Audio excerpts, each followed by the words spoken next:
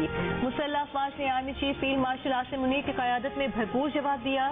وزیر اعظم شہباز شریف کا اقتصادی تعاون تنظیم کے سربراہ اجلاس کا خطاب.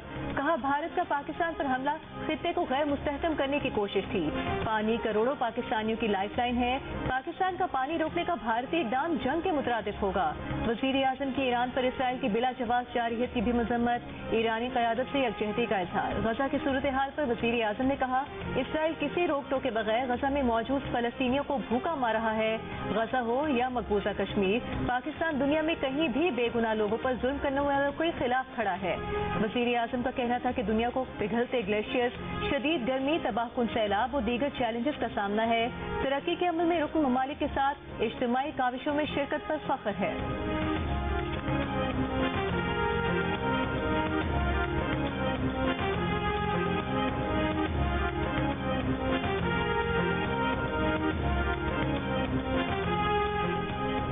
اقتصادی تعاون تنظیم کے اجلاس میں وزیر اعظم شہباز شریف کی عالمی رہنماؤں سے ملاقاتیں. آذربائیجان کے صدر الہام علیوف، ترک صدر رجب طیب ایردوان، ایران کے صدر مسعود پزشکیان، ازبک صدر شوکت مرزیوف، تاجک صدر امام علی رحمان اور کرغزستان کے صدر سے غیر رسمی ملاقاتیں کی. ایران کے صدر مسعود پزشکیان سے ملاقات میں دونوں ملکوں کے درمیان تمام شعبوں میں دو طرفہ تعاون کا جائزہ لیا گیا. اسرائیلی جارحیت کے تناظر میں علاقائی صورتحال پر تبادلہ خیال کیا گیا. وزیر اعظم نے ایرانی قیادت کے کردار اور جنگ بندی کے فیصلے کو سراہا. صدر پزشکیان نے تنازع کو کم کرنے میں پاکستان کے اہم کردار پر شکریہ ادا کیا. وزیر اعظم شہباز شریف کی ترکی کے صدر رجب طیب ایردوان سے بھی ملاقات. تاہم علاقائی پیش رفت پر تبادلہ خیال. تجارت، دفاع اور توانائی کے شعبوں میں تعاون مزید مضبوط کرنے پر زور. آذربائیجان کے صدر الہام علیوف کے ساتھ ملاقات میں تجارت اور سرمایہ کاری کے شعبوں میں تعاون بڑھانے پر اتفاق. اقتصادی شراکت داری اور آذربائیجان کی پاکستان میں سرمایہ کاری کو مزید وسعت دینے کا عزم دہرایا. ازبکستان کے صدر سے ملاقات میں علاقائی روابط کے منصوبوں بالخصوص ٹرانس افغان ریلوے منصوبے کی اہمیت پر زور. تجارت، سرمایہ کاری اور باہمی روابط بڑھانے پر اتفاق.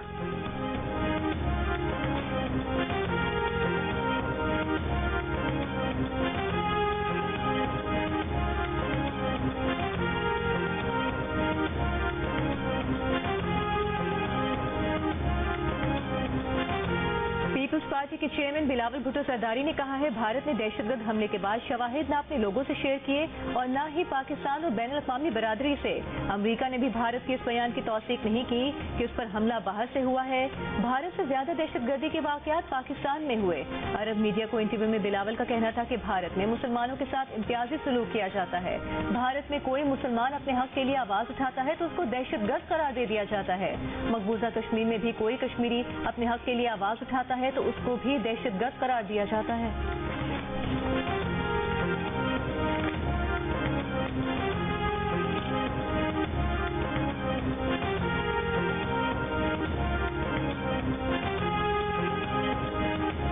خیبر پختونخوا میں سینٹ الیکشن 21 جولائی کو ہوگا. الیکشن کمیشن نے خیبر پختونخوا میں سینٹ الیکشن کا شیڈیول جاری کر دیا. 7 جنرل اور خواتین کی 2 سینٹ نشستوں پر الیکشن ہوگا. خیبر پختونخوا کی 2 ٹیکنوکریٹ سینٹ نشستوں پر بھی الیکشن ہوگا.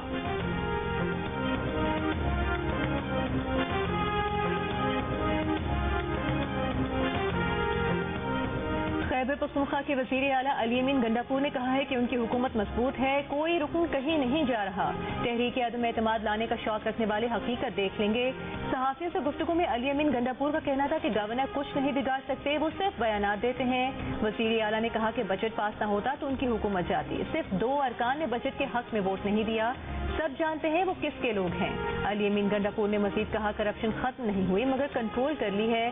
وہ گزشتہ 12 سال نہیں بلکہ اپنی 15 ماہ کی کارکردگی کے جواب دہ ہیں. سینٹ انتخابات سے متعلق مشاورت کی جائے گی.